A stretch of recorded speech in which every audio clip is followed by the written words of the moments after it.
Benda di dada Iron Man itu bukan cuma fiksi. Di dunia nyata, manusia sedang membangun matahari buatan yang bisa menghasilkan energi hampir tak terbatas. Mimpi energi abadi antara Arch Reactor Tony Stark dan proyek ITER. Siapa yang nggak kagum sama teknologi film Marvel? Kalau ngomongin Tony Stark, pikiran kita pasti langsung tertuju pada baju Iron Man yang makin hari makin canggih. Mulai dari besi rongsokan sampai pakai teknologi nano. Tapi, sebelum membahas bajunya, ada satu komponen yang jauh lebih krusial. Benda bercahaya di dada Tony, yaitu Arch Reactor. Tahukah kalian kalau konsep di balik Arch Reactor ini sedang diwujudkan di dunia nyata lewat proyek ITER, International Thermonuclear Experiment Reactor di Prancis, penyelamat nyawa di dalam gua. Ingat awal mula di film Iron Man, Tony Stark diculik dan dadanya tertanam serpihan bom. Untuk bertahan hidup, dia nggak cuma bikin baju besi buat kabur, tapi juga menciptakan Arch Reactor Mini. Secara fiksi, Arch Reactor adalah singkatan dari Affordable Robust Compact. Intinya, ini adalah reaktor fusi nuklir skala kecil. Menariknya, di dunia nyata, kampus MIT, tempat Tony kuliah di film, memang sedang mengembangkan riset reaktor fusi yang ukurannya jauh lebih ringkas dibandingkan reaktor konvensional. Jadi, latar belakang pendidikan Tony di film itu nyambung banget sama teknologi aslinya. Apa sih reaktor fusi itu? Gampangnya, reaktor fusi adalah mesin yang meniru cara kerja matahari.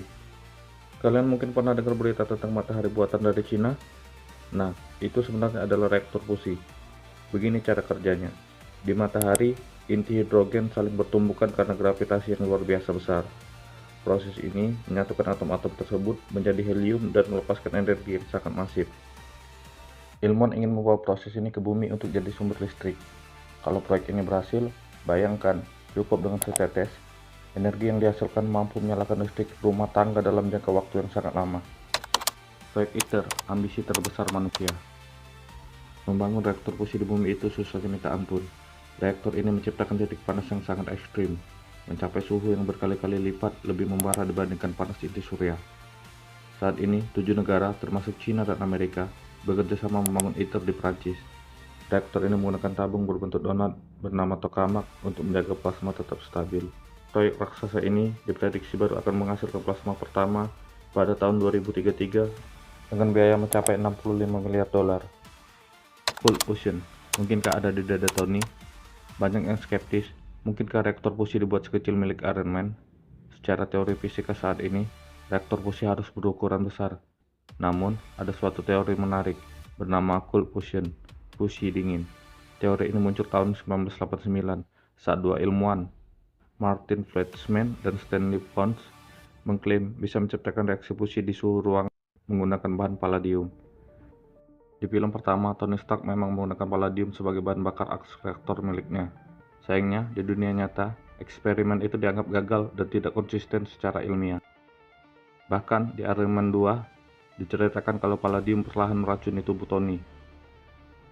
Sampai akhirnya, dia harus menemukan elemen baru.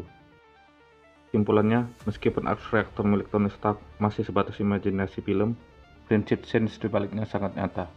Kita sedang berlomba-lomba mewujudkan lewat ITER, agar masa depan kita punya energi bersih yang tak terbatas. Gimana menurut kalian? Apakah tahun 2033 nanti kita benar-benar bisa melihat matahari buatan ini bekerja, atau teknologi ini bakal terus tertunda? Tunggu pembahasan seru lainnya.